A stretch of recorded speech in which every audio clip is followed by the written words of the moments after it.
mene mene tekel ufarsin. Persiapan kematian 3. Itu tema khotbah yang saya akan ajarkan kepada umat Tuhan saat ini. Apa arti dan makna dari mene tekel ufarsin tersebut? Dalam kitab Daniel pasalnya yang kelima,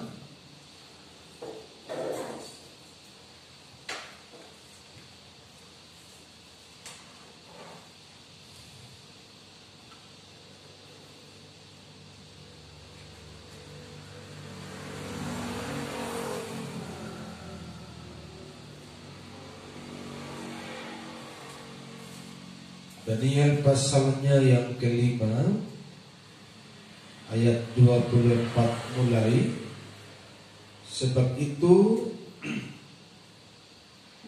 ia menyuruh punggung tangan itu dan dituliskanlah tulisan ini. Maka inilah tulisan yang tertulis itu: mene tekel ufarsin. Dan inilah makna perkataan itu. Mene, masa pemerintahan Tuanku dihitung oleh Tuhan, oleh Allah, dan telah diakhiri. Tekel, Tuanku ditimbang dengan neraca dan didapati terlalu ringan. Beres, kerajaan Tuanku dipecah dan diberikan kepada orang Media dan Persia. Lalu atas titah Belshazzar dikenakanlah kepada Daniel pakaian dari kain ungu, dan pada lehernya dikalungkan rantai emas, dan dimaklumkanlah tentang dia supaya bahwa di dalam kerajaan ia akan mempunyai kekuasaan sebagai orang ketiga. Pada malam itu juga terbunuhlah Belshazzar, raja orang Kasdi itu. Sampai di situ pembacaan firman Tuhan. Yang berbahagia adalah mereka yang mendengar dan yang melakukannya dalam kehidupan mereka hari lepas hari. Apa yang dimaksud oleh Tuhan lewat tulisan di dinding yang bertuliskan mene tekel ufarsin? Ini adalah akumulasi. Ini adalah kumpulan. Ini adalah puncak dari semua peristiwa, dari semua perilaku, dari semua perbuatan oleh Raja Belshazzar yang dilakukannya semasa dia berkuasa, sehingga ada tulisan itu menjadi sebuah peringatan keras, menjadi sebuah teguran keras dari Tuhan kepadanya, karena dia mengisi hidupnya dengan hal-hal yang tidak pernah mempermuliakan nama Tuhan. Maka jemaat Tuhan, sesuai dengan seri khotbah yang saya bagikan buat saudara, persiapan kematian, apa yang engkau sedang kerjakan hari ini adalah persiapanmu menuju kematianmu. Kalau engkau malas ke gereja, engkau sedang mempersiapkan dirimu untuk masuk neraka. Tidak perlu ditawar-tawar. Yang setuju katakan kami. Apa yang kita perbuat adalah persiapan kita menuju kematian, dan setelah kematian ada dua kekekalan. Kekekalan di surga atau kekekalan di neraka. Dan tahu saudara apa yang diperbuat oleh Raja Belshazzar ini? Dia seorang raja yang besar karena dia meneruskan kerajaan dari bapaknya, Raja Ahasuerus, yang pada waktu itu begitu berkuasa. Semua kerajaan-kerajaan tunduk dan takluk kepadanya, begitu besar kekuasaannya sehingga dia menjadi seorang raja yang angkuh, seorang raja yang sombong. Dan bapaknya ini pun mendapat hukuman dari Tuhan selama 7 tahun. Dia menjadi seperti binatang, diusir ke hutan. Perilakunya menjadi seperti binatang, hatinya menjadi hati binatang pada waktu itu. Apa? Karena akibat kutukan dari Tuhan oleh karena dia sombong. Dan setelah lewat masa 7 tahun, dia sadar, dia mengakui bahwa hanya Tuhan yang berkuasa, dan Tuhan mengembalikan dia kembali menjadi manusia. Yang tadinya dia manusia tapi sudah berhati binatang, sehingga dia bersama binatang di hutan, bergaul seperti binatang, makan makanannya binatang seperti 7 tahun. Jadi saudara bisa bayangkan, 7 tahun tidak pernah potong rambut, 7 tahun tidak pernah potong kuku, 7 tahun tidak pernah mandi seperti binatang. Bagaimana rupanya? Karena itu adalah hukuman bagi orang-orang yang sombong, yang hatinya jauh daripada Tuhan. Dan pada waktu Raja Ahasuerus ini memerintah, dia menjajah Israel, dia menjajah Yerusalem, dan dia mengangkut semua barang-barang kudus dari rumah Tuhan yang dipergunakan untuk penyembahan kepada Tuhan. Jadi semua barang-barang perkakas-perkakas emas, bokor-bokor segala macam yang dipakai khusus dan yang sudah dikuduskan untuk sarana persembahan kepada Tuhan, semua itu diangkut oleh Raja Ahasuerus, dibawa ke Babel, disimpan di gudang tentunya. Dan setelah pemerintahan itu didelegasikan kepada anaknya Belshazzar ini, di dalam ayatnya yang pertama saya baca kepada saudara supaya lebih mengerti alur ceritanya. Daniel pasal 5 ayat pertama, Raja Belshazzar mengadakan perjamuan yang besar untuk para pembesarnya, 1000 orang jumlahnya. Saudara bisa bayangkan, ini zaman dulu berpesta sudah 1000 orang, betapa meriahnya pesta itu kan. 1000 orang jumlahnya, dan dihadiri 1000 orang itu, ia minum anggur. Dalam kemabukan anggur, Belshazzar menitahkan orang membawa perkakas dari emas, perak yang telah diambil oleh Raja Nebukadnezar. Sorry, bukan Ahasuerus bapaknya, tapi bapaknya Nebukadnezar namanya. Ayahnya dari dalam bait suci di Yerusalem, supaya raja dan para pembesarnya, para istri dan para gundik mereka minum dari perkakas itu. Kemudian dibawalah perkakas emas dan perak itu yang diambil dari dalam bait suci rumah Allah di Yerusalem. Lalu raja dan para pembesarnya, para istri dan para gundik mereka minum dari perkakas itu. Jadi saudara bisa membayangkan, orang yang mabuk ini tidak punya etika lagi, tidak punya sopan santun lagi, tidak punya rasa hormat lagi sama Tuhan, sehingga dia menitahkan supaya barang-barang kudus ini dipakai untuk mereka pesta pora. Baik para selir, para gundik, mereka minumlah dari cawan yang dipakai untuk menyembah Tuhan. Mereka tidak lagi hormat sama sekali kepada Tuhan. Dan tahukah saudara apa aplikasinya dalam kehidupan gereja hari ini? Orang yang tidak ibadah sebenarnya dia gak hormat sama Tuhan. Yang setuju katakan amin. Orang yang malas kebaktian sebenarnya tidak hormat sama Tuhan. Orang yang kebaktian asal jadi, kebaktian asal setor muka, kebaktian tapi tidak dengan sepenuh hati, ini adalah contoh dari kelakuan Belshazzar ini yang tidak memiliki rasa hormat kepada Tuhan. Dan tahu saudara, orang-orang yang tidak memiliki rasa hormat ini, tepat pada waktunya mereka akan mendapatkan upah sesuai dengan apa yang mereka perbuat.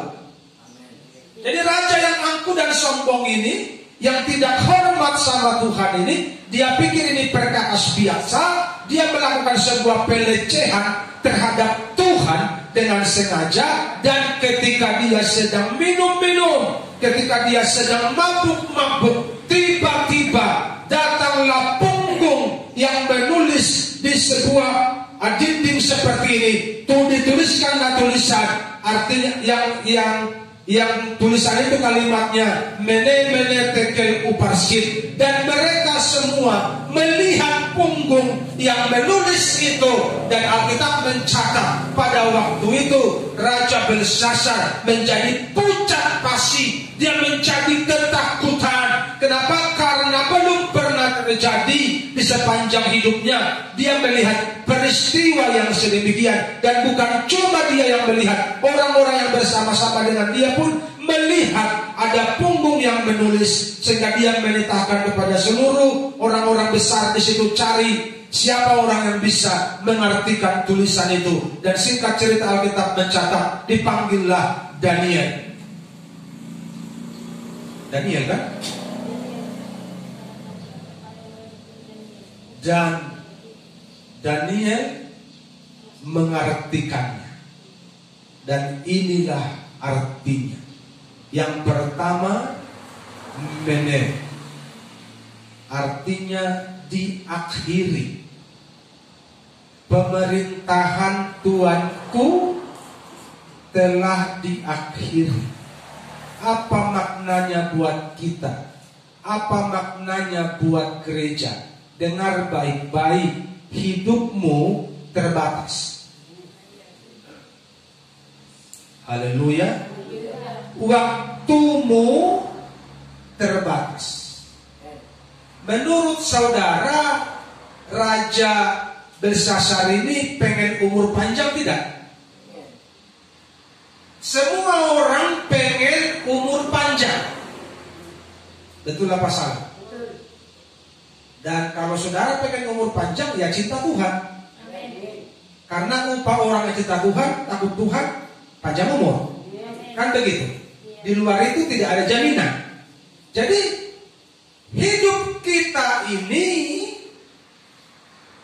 ada batas waktunya. Makanya ketika kita menghidupi satu kehidupan yang ada batasnya, harusnya kita hidup dalam takut akan Tuhan, supaya kalau kita mati kita masuk surga. Haleluya. Jadi kalau kita mengerti bahwa hidup kita ini terbatas, kita tidak mau lagi kompromi dengan dunia, tidak mau lagi kompromi dengan dosa. Karena kompromi dengan dosa itu melukai hati Tuhan. Haleluya. Seperti apa yang diperbuat oleh Belshazzar ini, dia menceburkan dirinya kepada dosa, kepada perilaku-perilaku kefasikan, kepada perilaku-perilaku dunia, sehingga datanglah tulisan mene, yang artinya engkau di end hari ini. Hidupmu berakhir hari ini. Dan kalau hidup kita berakhir hari ini, kemana kita? Ini yang perlu direnungkan oleh gereja Tuhan. Haleluya. Karena sewaktu-waktu hidup kita bisa berakhir. termasuk raja yang kaya, raja yang besar ini pun mengalami hal yang sama. Artinya firman ini bisa berlaku buat semua orang, bahwa sewaktu-waktu hidup kita bisa selesai. Dan ketika selesai, tentu hanya tinggal penghakiman. Dan di penghakiman itu kita mau ke surga atau ke neraka ditentukan oleh sikap hidup kita, mengisi hidup kita, kala kita masih hidup dan sehat. Haleluya. Ketika engkau pengen masuk surga, jangan hidup sembarangan. Kalau engkau mau ke surga, jangan kompromi dengan dunia. Jangan kompromi dengan dosa. Hidup dalam kebenaran setiap hari. Lakukan firman dan cintai Tuhan dengan tulus. Cintai Tuhan dengan tulus. Jangan bersandiwara dengan Tuhan. Haleluya. Jangan bersandiwara dengan Tuhan. Karena Tuhan mengenal hatimu. Tuhan tahu hatimu. Bahkan Tuhan lebih mengenal dirimu daripada engkau sendiri. Tidak ada yang bisa disembunyikan. Jujurlah dengan Tuhan kalau engkau mau mati dan masuk surga. Yang kedua, tekel. Ditimbang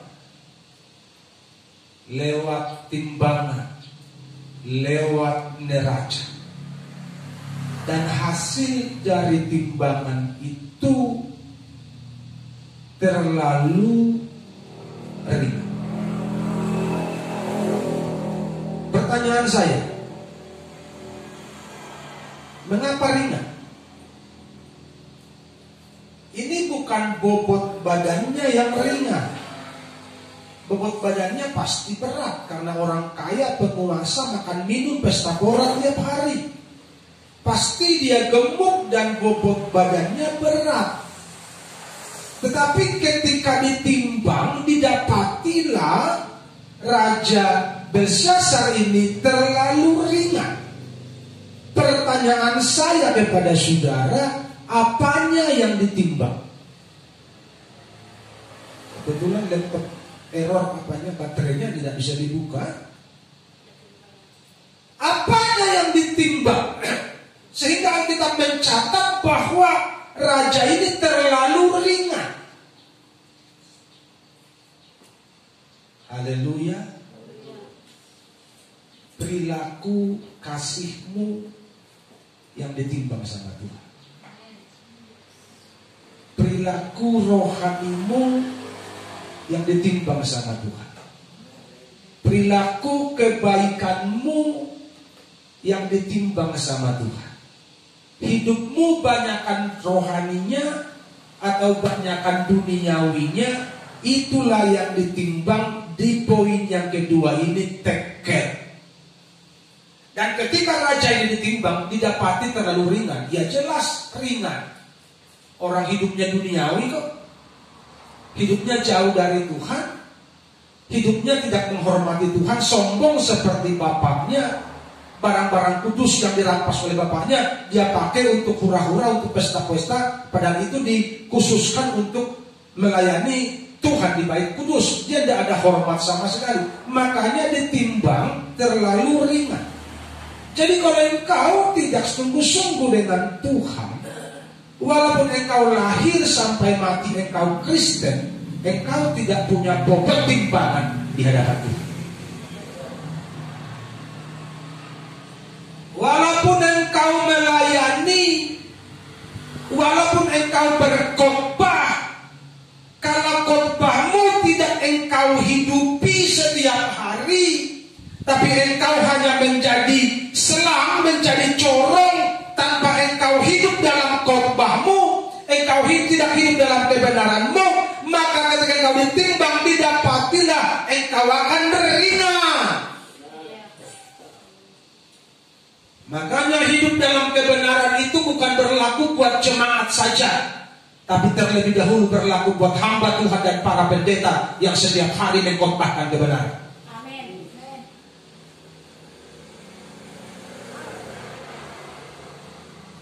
Karena kita tidak sedang menjual obat.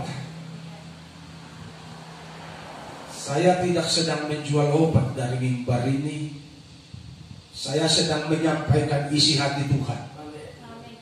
Dan orang yang hidupnya sembarangan tidak akan mungkin dipakai oleh Tuhan secara maksimal. Ditimbang hidup kita dan terdapat timbangannya minim sekali, ringan sekali, karena hidup kita tidak menyenangkan Tuhan. Apapun jabatan kita di gereja, itu bukan tolak ukur, tapi kebenaranmu setiap hari itulah yang ditimbang oleh Tuhan. Dan kalau engkau betul-betul hidup dalam kebenaran, maka timbanganmu akan berat dan engkau akan layak di hadapan Tuhan. Raja ini ditimbang, tidak ada timbangannya, kosong. Kenapa? Karena rohaninya tidak berisi. Umat Tuhan yang menimbang ini Tuhan, bukan timbangan yang ada di pasar sana. Yang suka apa itu nama timbangan yang dingin-dingin itu? Dingin atau panas timbangannya? Timbangan yang suka menilep itu. Ini yang timbang siapa? Tuhan. Neraca-neracanya Tuhan. Jadi kita tidak bisa pura-pura berat. Kita tidak bisa pura-pura rohani. Gue mah rohani pasti berat lah. Nanti kalau ditimbang rohani gue kagak bisa begitu umat Tuhan. Ini timbangan yang asli murni, timbangannya Tuhan. Makanya jangan pura-pura. Jangan pura-pura ikut Tuhan. Haleluya. Jangan hidup dalam kemunafikan, tapi hiduplah dalam ketulusan setiap hari dalam mengiring Tuhan. Karena Tuhan mengenal hati. Haleluya. Tuhan mengenal hatimu. Tuhan mengenal hatiku. Tidak ada yang perlu disembunyikan dan tidak ada yang bisa disembunyikan, karena semua transparan di hadapan Tuhan. Jadi timbangan itu berlaku buat semua orang. Bukan cuma hanya untuk Raja Belsasar, tapi timbangan itu berlaku buat gereja Tuhan hari-hari ini. Haleluya. Dan ketika engkau dan aku ditimbang, saya berharap bobot kita berat. Itu harapan saya. Karena itu mari kita bersama hari ini serius ikut Tuhan. Sungguh-sungguh ikut Tuhan. Cinta Tuhan dengan sepenuh hati. Supaya timbangan kita ya harus makin bertambah. Tuh harus makin berkurang. Kalau begini timbanganmu pasti berat. Haleluya. Kalau dia makin bertambah-tambah, kita makin berkurang, ego manusiawi kita makin berkurang, maka timbangan bobot kita pasti tambah berat. Karena roh kita makin besar, daging kita makin kecil. Tapi kalau daging kita semakin membesar, rohani kita makin mengecil, maka timbangan dosanya yang berat. Timbangan kebenarannya ringan sekali. Haleluya. Saya percaya Tuhan punya cara, Tuhan punya mekanisme untuk menimbang itu. Tapi siapkan dirimu untuk ditimbang sama Tuhan. Haleluya. Siapkan dirimu untuk ditimbang sama Tuhan. Karena yang pertama ini mene diakhiri. Kalau pada waktu itu tulisan di dinding yang mengakhiri hidup Raja Belsasar, kalau sekarang Covid bisa menulis mengakhiri hidupmu. Covid bisa nempel di paru-parumu dan dia colek-colek paru-parumu hingga engkau susah untuk bernapas dan engkau akan menjadi lewat. Ketika engkau lewat ditimbang Tuhan, enteng kali ini. Kalau sudah enteng kau kemana? Haleluya. Serius lah dengan Tuhan. Yang ketiga dikatakan peres. Tidak dituliskan di situ mufarsin. Yang artinya peres sama mufarsin berarti sama. Artinya dibelah, dibagi. Kerajaannya menjadi dibelah, menjadi dibagi. Tahu saudara artinya? Orang yang tidak cinta Tuhan, apapun yang dia punya bisa habis. Haleluya. Karena raja ini, kalau kerajaannya sudah dipecah, berarti uangnya, penghasilannya akan berkurang. Kan begitu? Jadi engkau kalau tidak cinta Tuhan, yang engkau punya pun bisa habis dimakan lengan, bisa habis dimakan penyakit, bisa habis dimakan apapun kalau engkau jauh dari Tuhan. Tapi kalau engkau dekat dengan Tuhan, yang tidak punya pun akan ditambahkan sama Tuhan. Karena Tuhan berkuasa untuk menjadikan orang miskin menjadi kaya, dan Tuhan juga punya kuasa untuk membuat kaya, untuk membuat miskin orang yang sudah kaya. Tuhan membuat mulia orang yang hina, Tuhan juga sama membuat terhina orang yang mulia. Karena kedaulatan itu ada di tangan Tuhan. Haleluya. Jadi kalau orang yang jauh dari Tuhan, apapun yang dia punya bisa diserobot, bisa diambil, dan hartanya itu bisa dialihkan kepada orang benar. Alkitab yang bilang. Haleluya.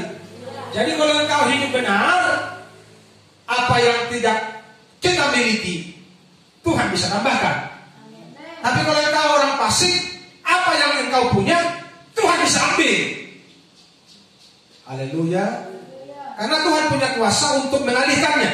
Jadi Raja Belsasar ini dikatakan yang ketiga itu peres, mufarsin, bahwa kerajaannya dibelah, dibagi kepada orang. Dan biar kita menyadari hari ini bahwa di bawah kolong langit ini tidak ada yang abadi. Di bawah kolong langit ini tidak ada yang permanen. Semua bisa berubah dan semua bisa berubah. Hanya Tuhan dan kasih Tuhan yang tidak pernah berubah. Hanya kuasa Tuhan dan cinta Tuhan yang tidak pernah berubah. Dan karena itu, kalau engkau dekat dengan Tuhan, hidup dalam kebenaran, sungguh-sungguh dengan Tuhan, dalam ketidakberadaan kita hari-hari ini, dalam situasi-situasi paceklik, dalam masa-masa sulit hari ini, kalau engkau cinta Tuhan, harta, kekayaan dari Belsasar ini bisa dialihkan Tuhan kepada. Haleluya. Kekayaan orang-orang fasik itu bisa dialihkan dengan cara Tuhan. Dengan cara Tuhan. Jangan pikirkan bagaimana caranya, karena Tuhan terlalu ajaib untuk mengadakan caranya. Bagaimana dia mau menolong engkau. Yang penting engkau berkenan dulu sama Tuhan. Kalau engkau berkenan, Tuhan tidak kekurangan cara untuk menolong orang yang bersungguh hati percaya kepadanya. Tapi kalau kita sudah jauh, kita sudah mendua hati, yang ada aja itu bisa habis. Yang ada aja itu bisa lewat semua. Kenapa? Karena dimakan oleh belalang-belalang pelahap. Kenapa dimakan? Karena tidak ada perlindungan Tuhan atas hidup kita dan harta benda kita. Tapi kalau kita cinta Tuhan, sungguh-sungguh mengasihi Tuhan, yang tidak ada pun diadakan sama Tuhan. Haleluya. Yang tidak ada pun diadakan sama Tuhan. Karena Tuhan punya kuasa untuk mencipta yang tidak ada menjadi ada. Dan kuasa itu berlaku bagi orang-orang yang hidupnya sungguh-sungguh dengan Tuhan.